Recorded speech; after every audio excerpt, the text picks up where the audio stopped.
Hello साथीहरू, मैले एउटा चाहिँ सामाजिक सञ्जालबाट चाहिँ यो चाहिँ भिडियो चाहिँ मैले यो चाहिँ सेयर गरेको हुँ है।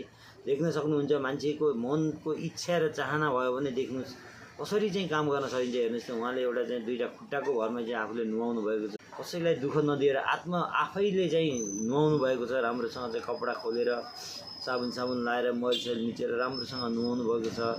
योबाट धेरै कुरा हामीले सिक्न सक्छौँ है। हामीले आफूले मनदेखि चाहेमा चाहिँ हामीले गर्न नसक् जसरी हामीले चाहिँ पारिजातदेखि लिएर सबै कुरा स्टिफन हकिङ जस्ता कुराहरू हामीले चाहिँ को जीवनी पढेका छौँ। यो पनि एउटा चाहिँ उहाँ पनि एउटा महान मान्छे हुनुहुन्छ है।